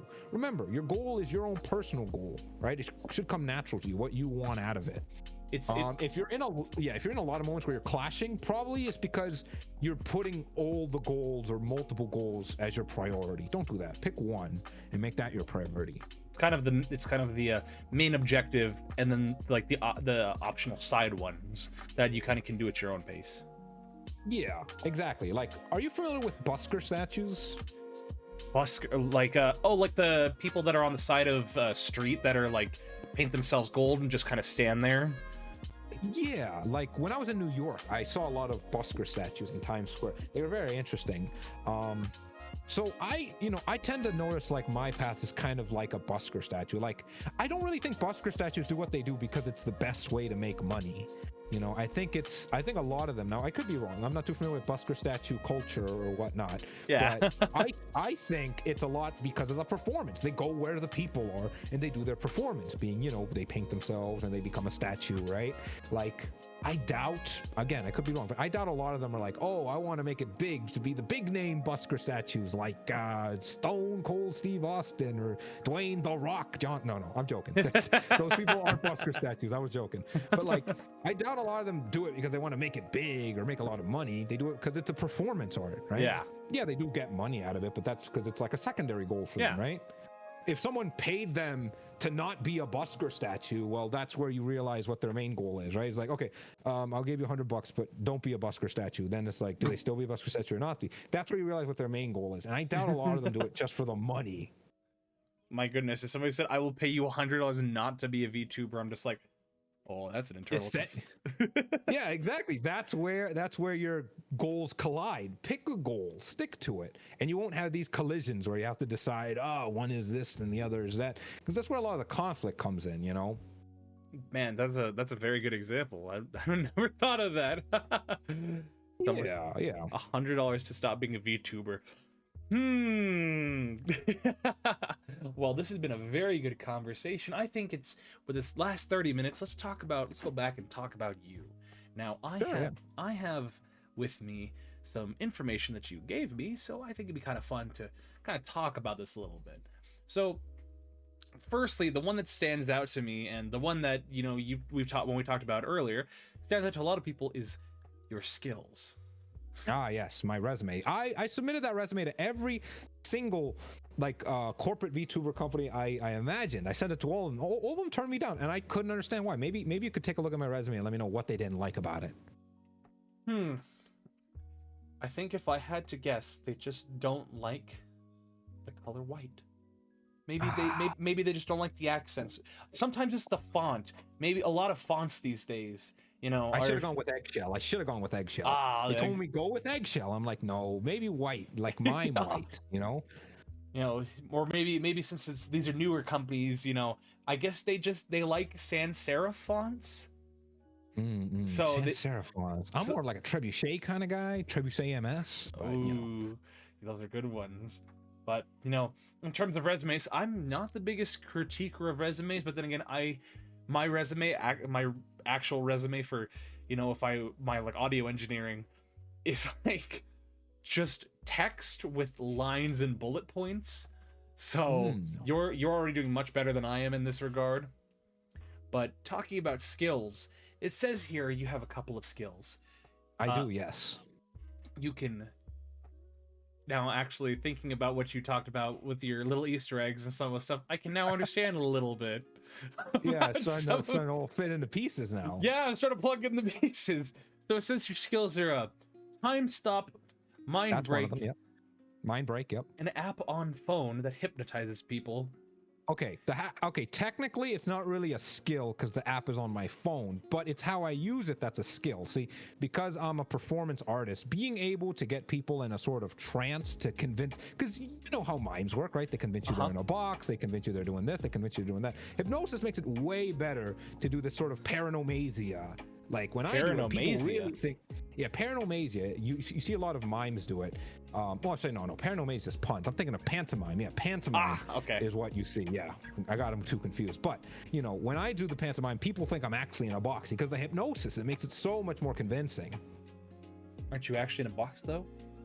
Oh no. It's all acting. It's all acting. Okay.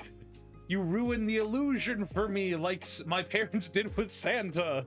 And the no worries. I got an app for that. Oh, thank goodness. Hopefully after the show you can hypnotize me. That way, you know, I keep the illusion. But the time stop, that's what's interesting. Well, let's talk about that a little bit. What do you use that time? I imagine sometimes you need to use the bathroom or something. Maybe you have to sneeze. You gotta stop time. You know, there's just these things the audience can't see. I wonder if that's the reason why. So time stop is a physicist's nightmare because of how it would work on a physical level, right? Like if time is actually not moving, then how do you pass through the air molecules without instantly exploding? And like, so I imagine if someone was to stop time, they would stop time only for themselves, right? But what is themselves? Like, do their clothes count? Are their clothes part of their body?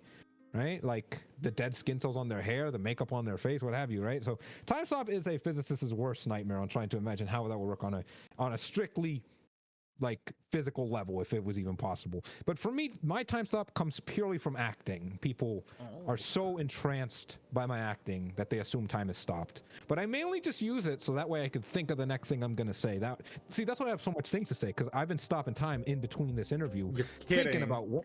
Yeah, you didn't even notice. That's how good the acting was, right? Jeez. I mainly use it for my next act or the next thing I'm gonna say. Oh dang, that is impressive. You know, perhaps because I've heard like that time is strictly a concept, like a human concept, to give us relativity. You know, for again time. And so one of the ways I've heard it described, you know, quote unquote, stopping time is you move so fast that your perception of time around you is, because you're so fast, the people around you are so slow, they can't, you know, it appears everybody's moving just infinitesimally slower. So that's yeah. Does that work for you? Are you just like actually like JoJo's Bizarre Adventure, just stopping time? So JoJo's Bizarre Adventure time stop is kind of interesting because Dio's clothes move with him and he can move things with him. So the way I assume JoJo's works is he stops time for everyone except him in a small radius. And I imagine the radius that which things do move is the radius of his stand, which is like 2 to 3 meters, right? So Dio's clothes move when he moves, the knives moves when he moves. But when the knives are outside of his range, they stop moving, right? Like when he throws the knives, they go for a bit and then they stop moving. I imagine that bit is his stand range. But regardless of how Dio's stand type works, for me, my time stop comes purely from how good my acting is. So no actual time is stopped, no super speed. There's no like Metro Man moving at high speed. Okay, so you knew where I was going with that. Yeah. It's no Metro Man high speeds. It's purely acting time stop. Well, hopefully you're not stopping time too much during this interview. Only a handful of times. Oh, well, thank goodness. I appreciate you being so generous with that. So then the next one is the mind break. So explain what that means. Like I imagine playing that into your acting is just, your acting is so artistically good that people just can't handle it. Explain that. You know, yeah, so I talked about it a bit in my debut. I don't use mind break a lot, but it's more sort of to make people suspend their disbelief and get them like out of their comfort zone, if you know what I'm saying. Of course. Because a lot of things I do are very experimental, right? So people might not be able to like fully understand or really get it. It's avant-garde. yeah, it's kind of avant-garde sometimes. So mind break is a very interesting tool I use to sort of get people out of their comfort zone. So it's more like a comfort destroyer, a comforter destroyer rather than a mind break. But I call it mind break because that's what everyone else calls it. So I just kind of stuck with it. And I mean, that makes sense. Now, the last one, the last skill, Oh, my most powerful skill. can speak Spanish.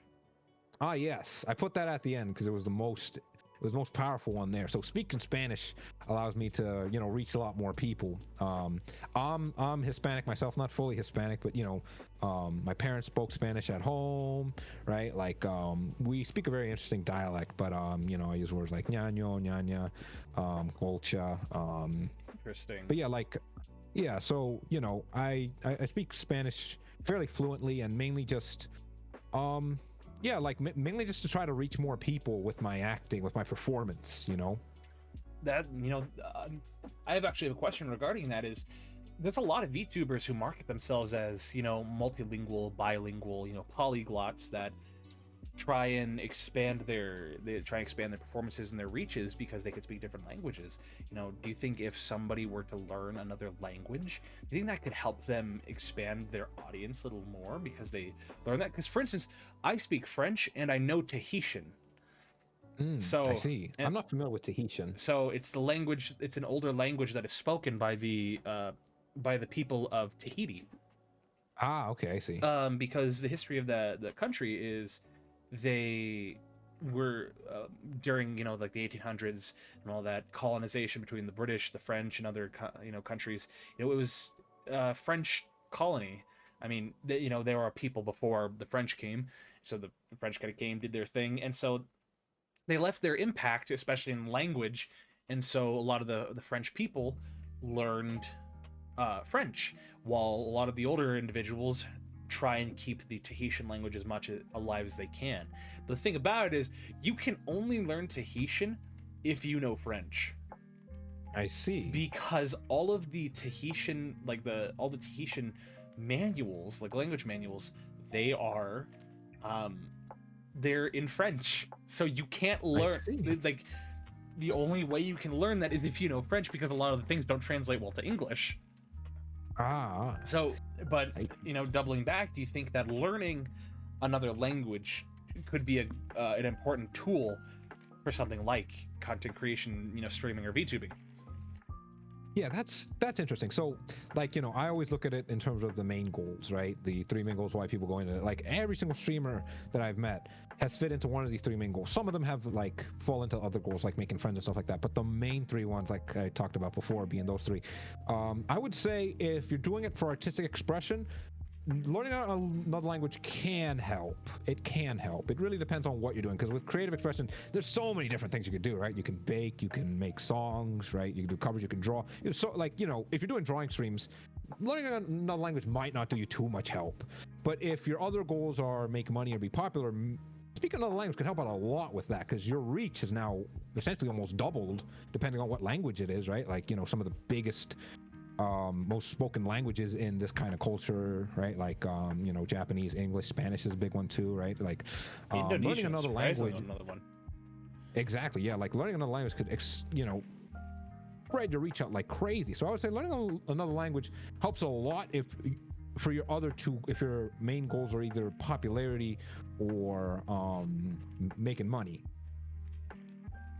That is super cool. Well, you know, you maybe give us a little bit about yourself, just like a sentence or two in Spanish, you know, for any of the Spanish speakers out there. Por supuesto. Hablo español, mi madre.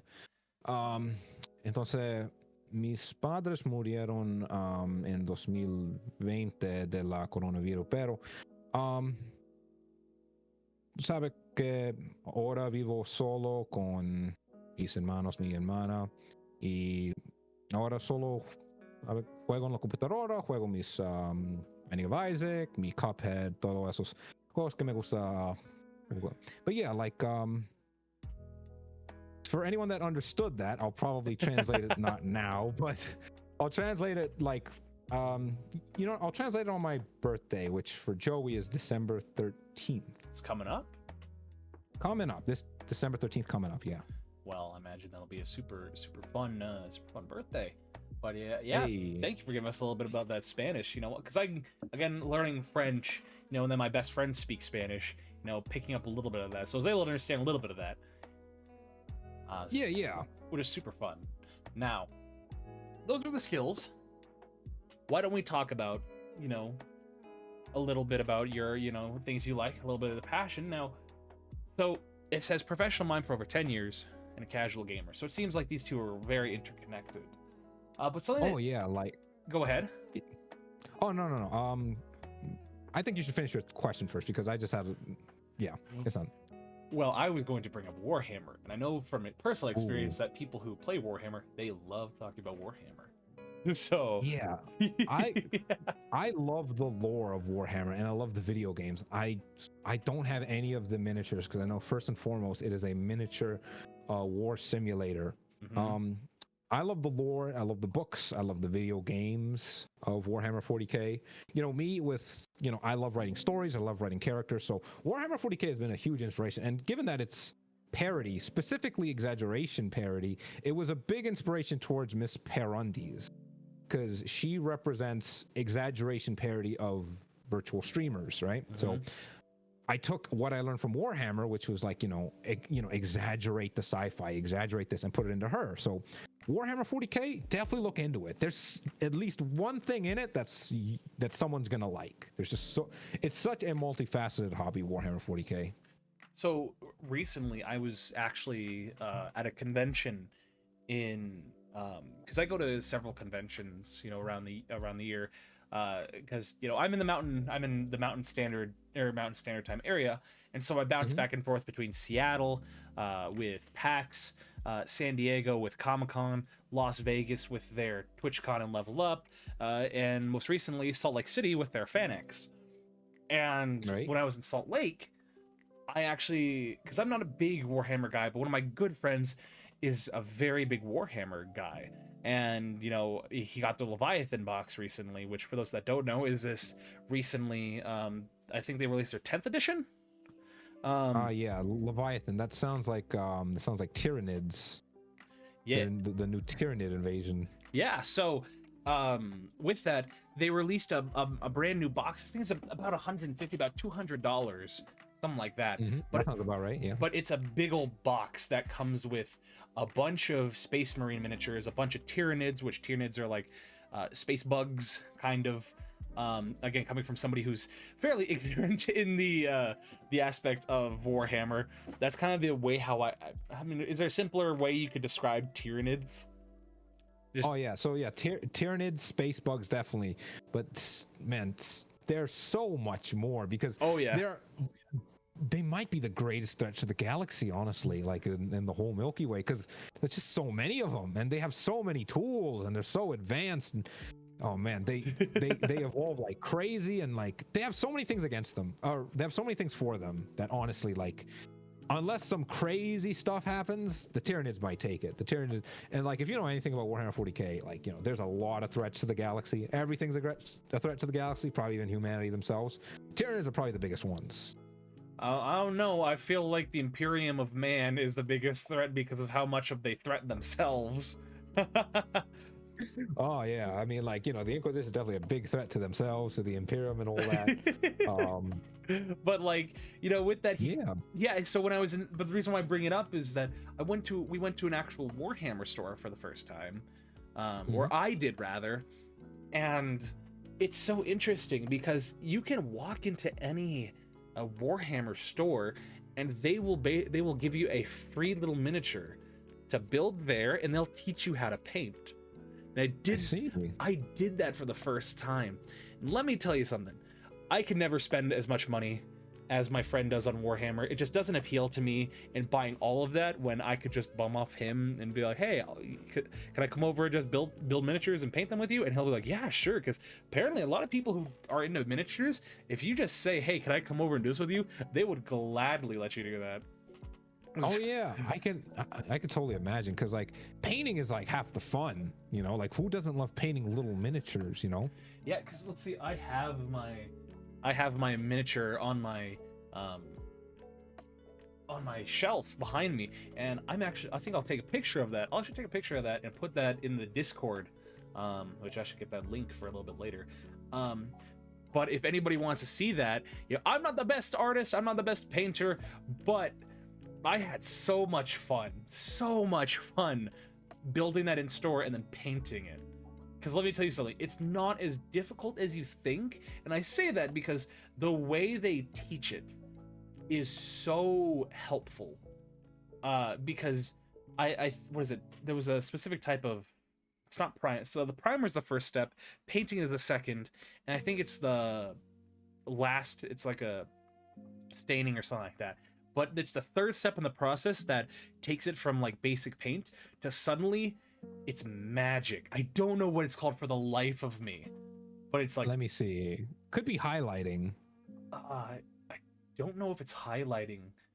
Is it putting the little stickers on the pauldrons, the little vinyl stickers? So it's a specific, I think it's like wet painting or something like that. Or basically, wet washing. Wet washing, that's what it is. Yes.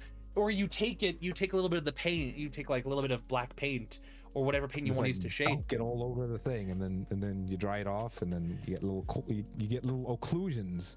So in traditional art and digital art, you call them occlusions, where like the little corners are very, very dark. Yeah, like it's super. When I did that for the first time, like, oh man, I wish I could get mine to look as good as yours, because he's painted, my buddy's painted before, and his looks super good. I'm like, oh, I wish I could do that, get to that point. He's like, oh, you can, because wet washing is magic. All you have to do, thin out your brush, get a much watery paint, and just go over it, and all of a sudden it turns it from just like a solid color palette to suddenly it shades everything. And I don't know how, but it looks so good. So like I do a bit of, because I also do traditional art, not just digital, right? So I would do like paints with oils, paints with acrylics, and wet washing is definitely a tool I use sometimes to really get that sort of texture onto the paint, to really make it like look less flat. Of course. But if anybody is wanting to, in the past I would not have talked about Warhammer, but like, oh yeah, you give it a try. But like after spending a little bit of time, because I've been slowly learning about Warhammer stuff over the past few weeks, or actually the past few months, just kind of secondhand stuff, I can safely say it is certainly a fun little thing to get into. Like they have a kit where you could spend I think $20 or $25, and it comes with a single Space Marine, a single Tyranid, and then it gives you an introductory set to the game and teaches you the lore. It teaches you how the game works for $20. And the thing is, that is an exclusive little miniature that you can only get from that introductory set, and with its unique pose. And if you want to, you can spend I think $40, and then you just get in a basic, what is it called, kill team. Oh yeah, the kill teams. You get a basic kill team thing where you'll get I think 5 Space Marines and 5 Tyranids. It'll supply you with the paints, and suddenly you have a battle ready set for $40, complete with unique miniatures and the paints you need, which is surprisingly super affordable for a game like that, because like it just reminds me of Magic the Gathering and Yu-Gi-Oh! I play a lot of Yu-Gi-Oh! And I've been playing Magic the Gathering recently. It's like it's really hard in person to get into the game with a lot of the starter stuff. But right. So it's a breath of fresh air to see something like Citadel offering these affordable options for getting into the game. Right. I mean, like, with Yu-Gi-Oh, you still get like the starter decks and stuff that. I mean, you might not be able to play that competitively with starter decks. Well, unless you buy like 3 of them, it depends on the starter deck. I remember when ABCs came out, they were kind of competitive if you had like 3 ABC decks. Oh my goodness, that is old school. I love that. I mean, ABC XYZ is still a viable thing in today's meta, surprisingly. Yeah. But I mean, with that should be a whole other discussion, because I don't want to talk about Yu-Gi-Oh! I will get on that all day long. So, audio suddenly cut out. Nope, sorry about that. It's all good. So you were saying? Yeah, so let me see here. I got a couple cool stuff in the works in Let me terms of see here. Yu-Gi-Oh. I'm planning this because I want to do a gaming challenge, right? Oh, Because I noticed a lot of streamers do like, speed runs and things like that. So I thought, well, what's going to be my challenge, my speed run? And I came up with it. I'm not sure if I've ever seen this before, so correct me if you've seen this before, but my challenge, I call it the Pharaoh's Challenge, right? The Pharaoh's Challenge. And this challenge, I'm going to play all of the Yu-Gi-Oh games that play standard Yu-Gi-Oh, right? So no like Reshefa Destruction, no Duels for the Rose, but all of the Yu-Gi-Oh games that play standard format. But I'm not going to lose a single duel. And if I lose a duel, I start over from the first game. I don't think I've seen something like that. That is, jeez, that sounds like Yeah, so you're gonna spend a we're lot of starting time. with like, yeah, there's like I numbered them all. I'm prepping for the challenge right now. I'm gonna do it on stream, of course, so there's no cheating. So it starts with like I think it's Eternal Duel of Soul, and you have like Yu-Gi-Oh! World Champions 2004. You got all the World Champion games, right? There's like 30 games, 30 to 33 games I gotta beat. All the Tag Force games, all the World Champion games, right? Like all the games up to current that use standard dueling formats, and do all the Wow. games, not lose a single duel, and I'm gonna do that on stream, and I'm prepping Wow. for it right now.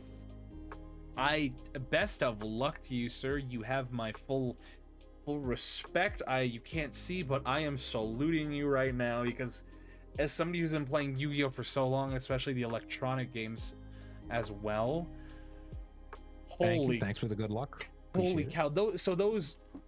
Those bots, those AI The are AI bots. awful in terms They of are. they just really somehow can break the rules of the game.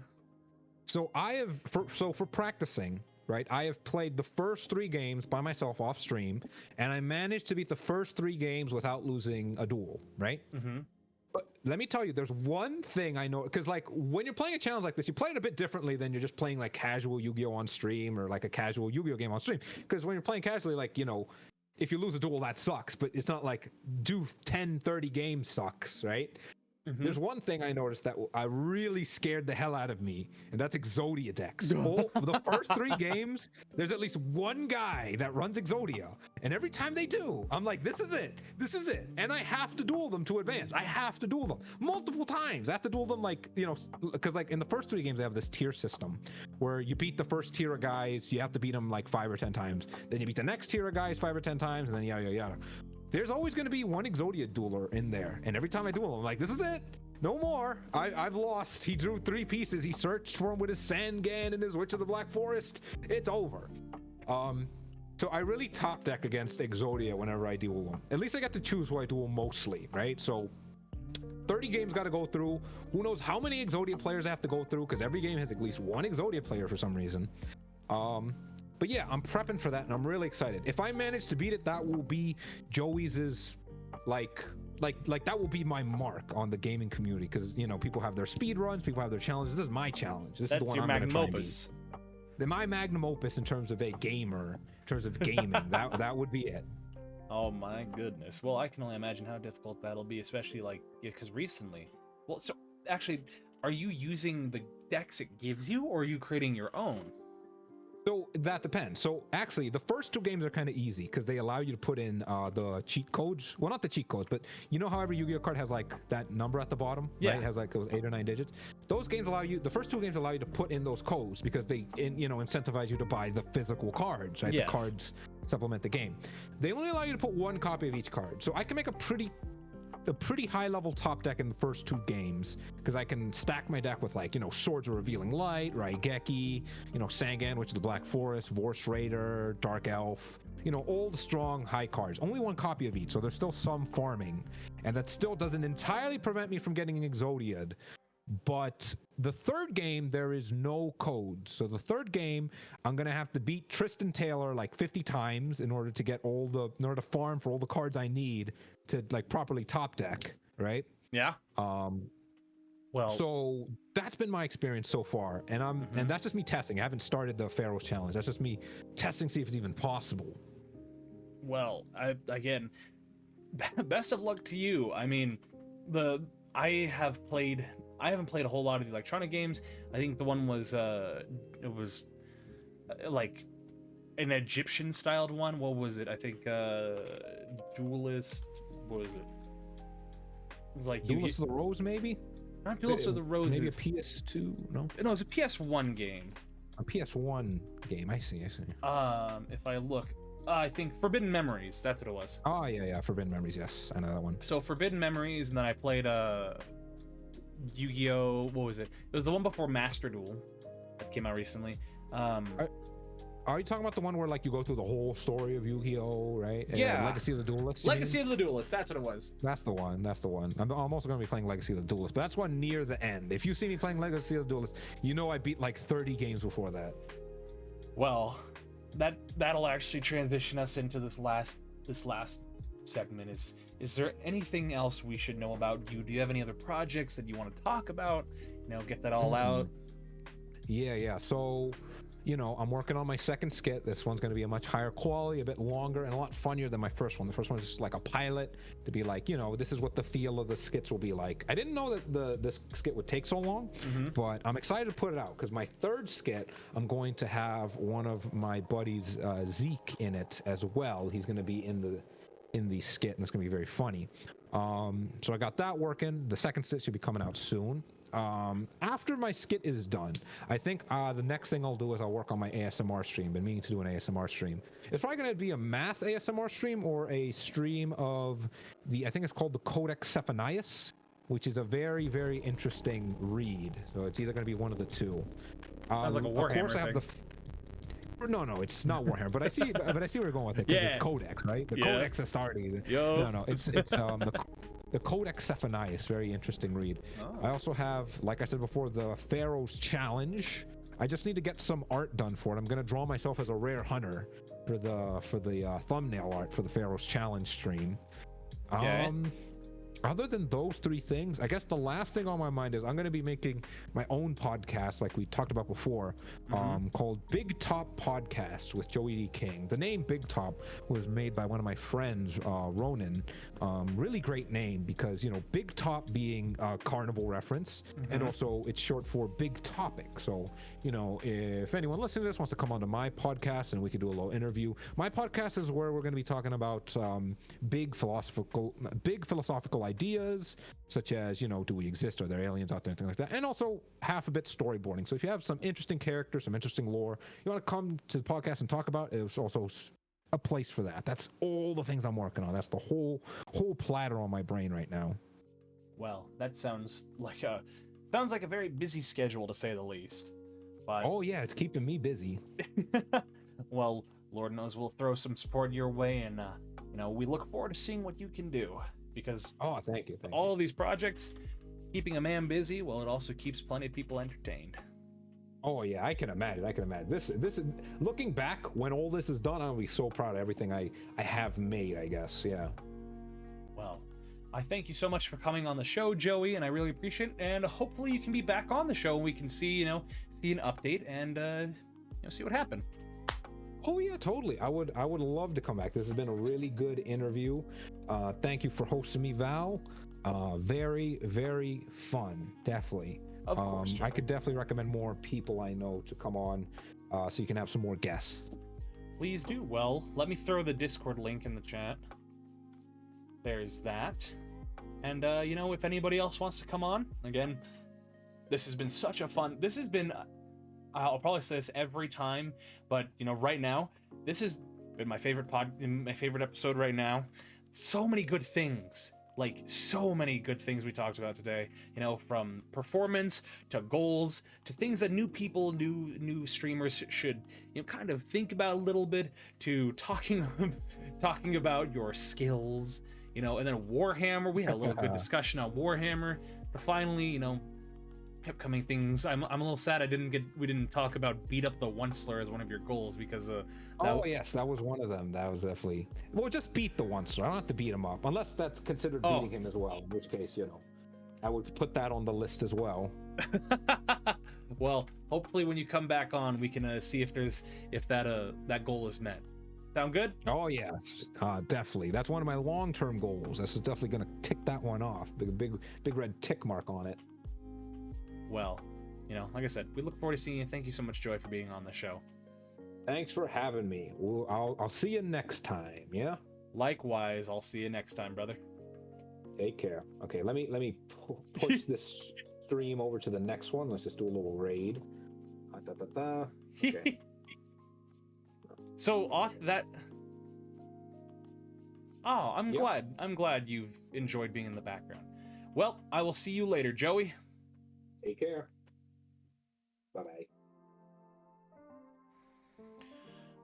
Well, Oth, so that Discord link is for, oh my gosh, I'm still 3/4. That's okay. So that Discord link is for joining this show's Discord. So this is where a lot of the stuff happens, where, you know, that Discord is where you can talk with the people involved, you know, the guests, spread some memes, maybe suggest some people that should come on the show. You know, just, it's really just a Discord dedicated to this show.